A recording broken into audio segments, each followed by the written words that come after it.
रेखा शर्मा जी के पास हम चलते हैं, राज्यसभा की सांसद हैं।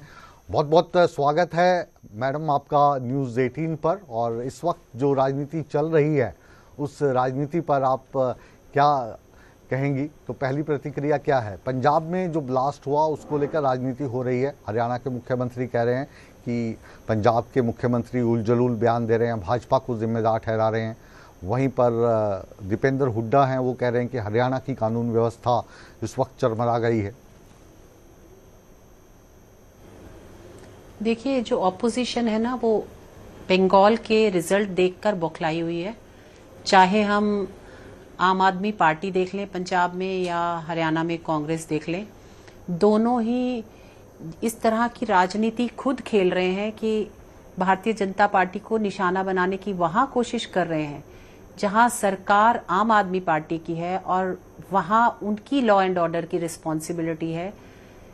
अगर वो भारतीय जनता पार्टी को ये कह रहे हैं कि ये करवा रहे हैं, तो इसका मतलब उनका लॉ एंड ऑर्डर बिल्कुल खराब है, बिल्कुल खत्म है, उनके हाथ में कुछ नहीं है, हाथ खड़े कर चुके हैं। इसी कारण से वो दूसरी पार्टीज को रिस्पॉन्सिबल कर रहे हैं जी। जहां तक हरियाणा की बात है, आप खुद ही अभी बता रहे थे कि वहां आपस में बटा हुआ है, ऑपोजिशन खुद ही आपस में बटा हुआ है।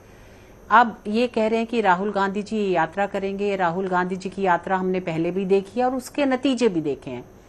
यात्रा करने के बाद जो इलेक्शंस हुए उसमें उनकी क्या, कांग्रेस की क्या परफॉर्मेंस रही, हम सबको मालूम है।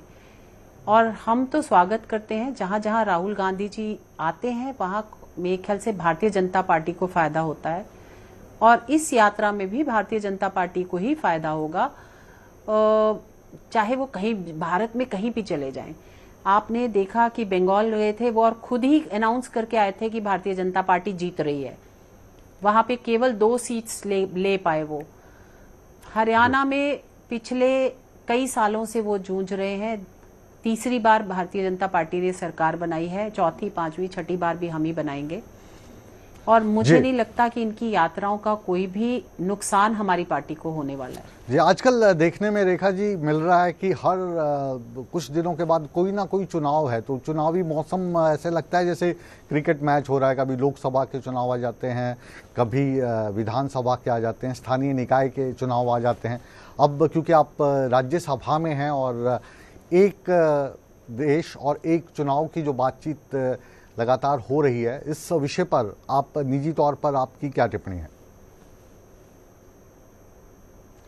देखिए, इसीलिए भारतीय जनता पार्टी और हमारी सरकार और माननीय मोदी जी ये लेके आना चाहते हैं कि 1 नेशन 1 इलेक्शन।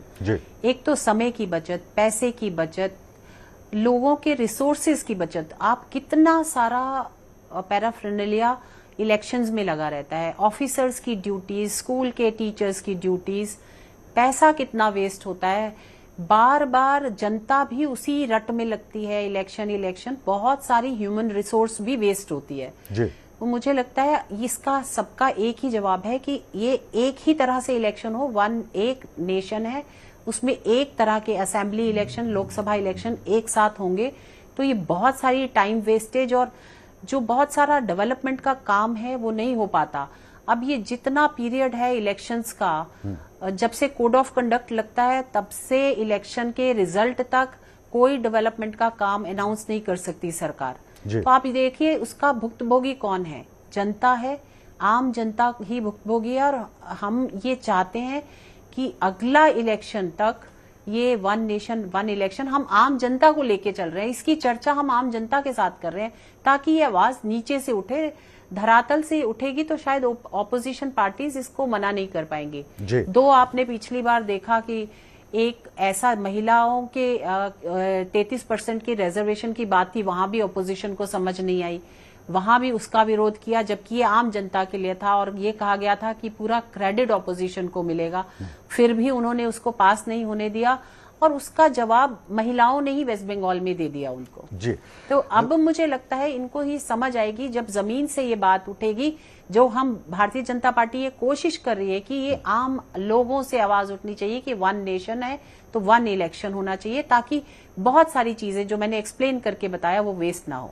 बहुत अच्छा एक्सप्लेन करती हैं और लंबे समय से हम आपको जानते हैं और कभी आपके मुंह से कोई कंट्रोवर्शियल बयान वगैरह अक्सर सुनते नहीं है, लेकिन अभी कुछ दिन पहले एक ऐसा बयान आ गया कि आप एकदम सुर्खियों में आ गई, भजन लाल को लेकर आपने बयान दिया, तो क्या उसके पीछे की मंशा थी और अब क्या उस बयान के नतीजे निकल रहे हैं?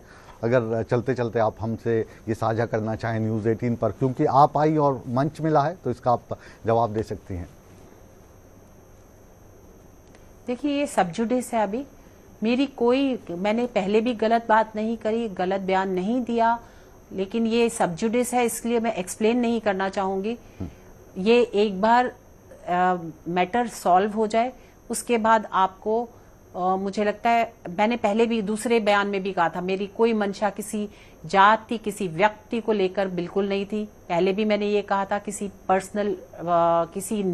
के पर्सनल मैंने वो नहीं किया था, एक कार्य प्रणाली को कहा था। लेकिन फिर भी अब ये मैं, क्योंकि ये सब जुडिस है, इसको मैं एक्सप्लेन करके नहीं बोल पाऊंगी। जी नहीं, एक्सप्लेन करने के लिए मैं आप पे दबाव भी नहीं डालूंगा ना, इसके लिए मैं सिर्फ ये जानना चाहता हूँ कह क्या दिया था जिससे इतना बवाल मचा? देखिए, ये तो सारी जगह, बहुत जगह है, मैं इसको दोबारा रिपीट नहीं करना चाहती। ये आप उठा के कहीं पे भी देख लीजिए। उसके बाद का भी मेरा एक ANI को मैंने वो दिया था, उसमें आप देख सकते हैं। जी, बहुत बहुत शुक्रिया।